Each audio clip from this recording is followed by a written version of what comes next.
Judges 1 and 2.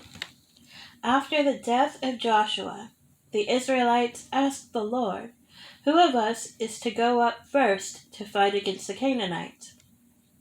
The Lord answered, "Judah shall go up.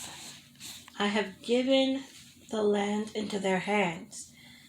The men of Judah then said to the Simeonites, their fellow Israelites, "Come up with us into the territory allotted to us, to fight against the Canaanites. We in turn will go with you into yours." So the Simeonites went with them. When Judah attacked, the Lord gave the Canaanites and Perizzites into their hands, and they struck down 10,000 men at Bezek. It was there that they found Adoni-Bezek and fought against him, putting to rout the Canaanites and Perizzites. Adoni-Bezek fled, but they chased him and caught him, and cut off his thumbs and big toes. Then Adoni-Bezek said, 70 kings with their thumbs and big toes cut off have picked up scraps under my table. Now God has paid me back for what I did to them." They brought him to Jerusalem, and he died there. The men of Judah attacked Jerusalem also and took it. They put the city to the sword and set it on fire. After that, Judah went down to fight against the Canaanites living in the hill country, the Negev, and the western foothills. They advanced against the Canaanites living in Hebron, formerly called Kiriath Arba, and defeated Sheshai, Ahiman, and Talmai. From there, they advanced against the people living in Debir, formerly called Kiriath Sephir. And Caleb said, "I will give my daughter Aksah in marriage to the man who attacks and captures Kiriath Sephir." Othniel, son of Kenaz, Caleb's younger brother, took it. So Caleb gave his daughter Aksah to him in marriage. One day, when she came to Othniel, she urged him to ask her father for a field. When she got off her donkey, Caleb asked her, "What can I do for you?" She replied, "Do me a special favor. Since you have given me land in the Negev, give me also springs of water." So Caleb gave her the upper and lower springs. The descendants of Moses' father-in-law, the Kenite, went up from the city of palms with the people of Judah to live among the inhabitants of the desert of Judah and the Negev near Arad. Then the men of Judah went with the Simeonites, their fellow Israelites, and attacked the Canaanites living in Zephath, and they totally destroyed the city. Therefore it was called Hormah. Judah also took Gaza, Ashkelon, and Ekron, each city with its territory. The Lord was with the men of Judah. They took possession of the hill country, but they were unable to drive out the people from the plains, because they had chariots fitted with iron. As Moses had promised, Hebron was given to Caleb, who drove from it the 3 sons of Anak. The Benjamites, however, did not drive out the Jebusites, who were living in Jerusalem. To this day, the Jebusites live there with the Benjamites. Now the tribes of Joseph attacked Bethel, and the Lord was with them. When they sent men to spy out Bethel, formerly called Luz, the spies saw a man coming out of the city, and they said to him, "Show us how to get into the city, and we will see that you are treated well." So he showed them, and they put the city to the sword, but spared the man and his whole family.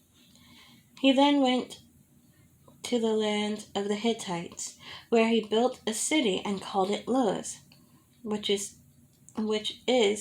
its name to this day.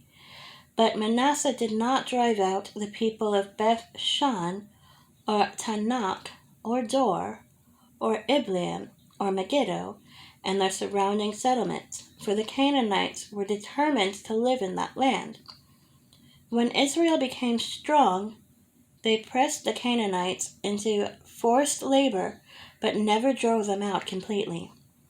Nor did Ephraim drive out the Canaanites living in Gezer, but the Canaanites continued to live there among them. Neither did Zebulun drive out the Canaanites living in Kitron or Nahalal.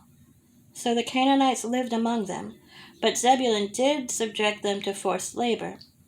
Nor did Asher drive out those living in Akko, or Sidon, or Alab, or Akzib, or Halbah, or Aphek, or Rehob. The Asherites lived among the Canaanite inhabitants of the land because they did not drive them out.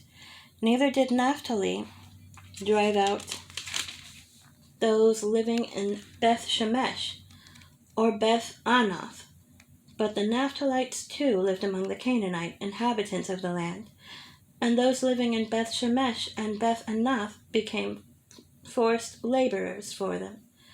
The Amorites confined the Danites to the hill country, not allowing them to come down into the plain.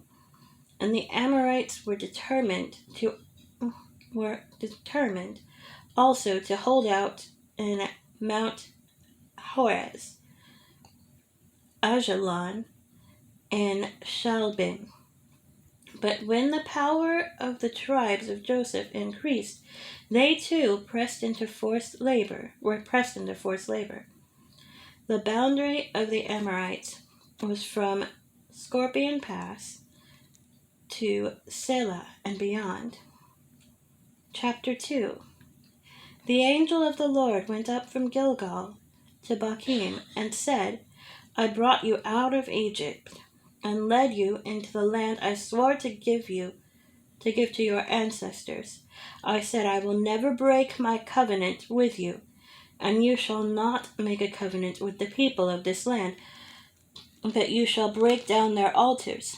Yet you have disobeyed me. Why have you done this? And I have also said, I will not drive them out before you.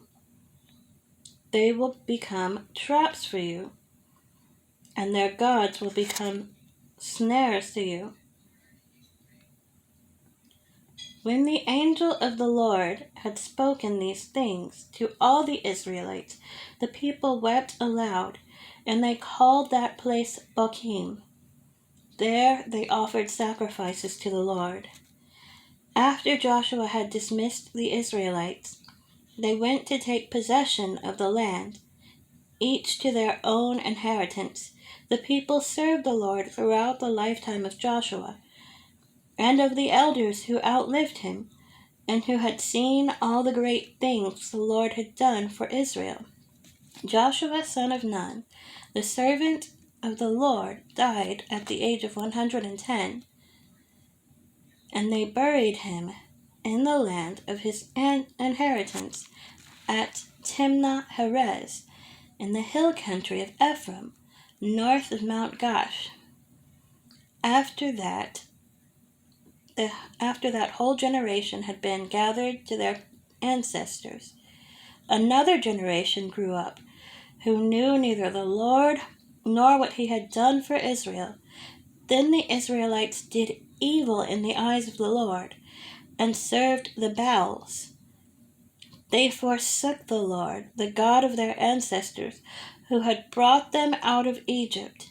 They followed and worshipped various gods of the peoples around them.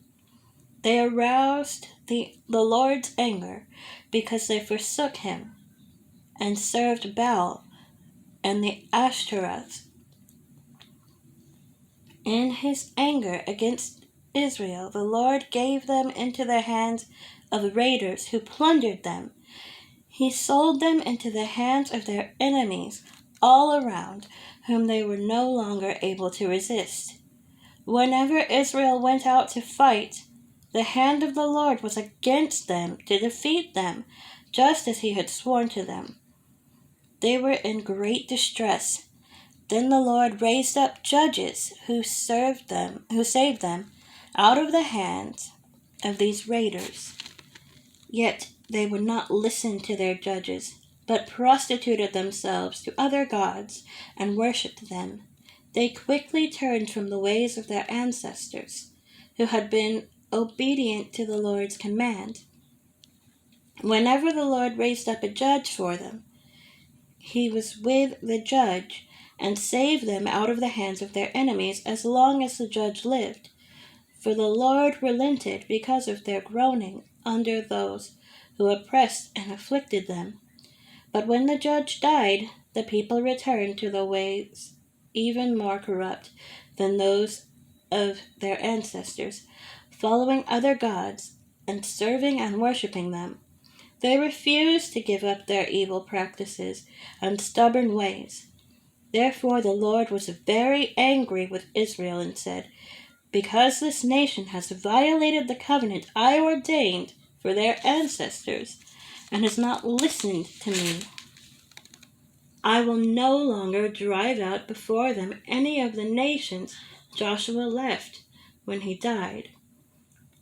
I will use them to test Israel and see whether they will keep the way of the Lord and walk in it as their ancestors did." The Lord had allowed those nations to remain. He did not drive them out at once by giving them into the hands of Joshua.